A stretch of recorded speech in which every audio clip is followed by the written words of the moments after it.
Agora esse aqui, a câmera dele... Quer dizer que você é boazinha? Então só tem cara de mandona. Ah, eu sou mandona. É mandona? Eu sou mandona, sou chatinha. Namora também? Não, não namoro.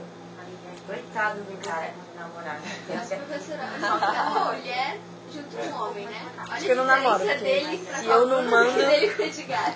Eu não me considero mandona, mas se eu precisar mandar, eu vou mandar. Olha como passou da escola, a Não me gente considero tem que ter esse mandona, não, mas critério.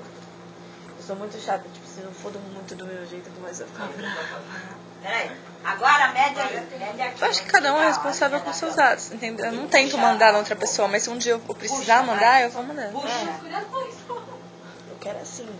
E pronto, acabou. Vai ser assim. Puxa mais pra cima. Mas acho que tudo com respeito e educação, assim. Eu não gosto Nada de de- nada. Nada a mais. É, aí é problema. Aí é que é problema, né?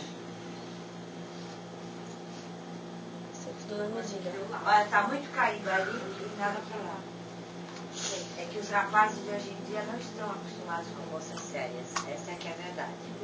Aí fica mais complicado.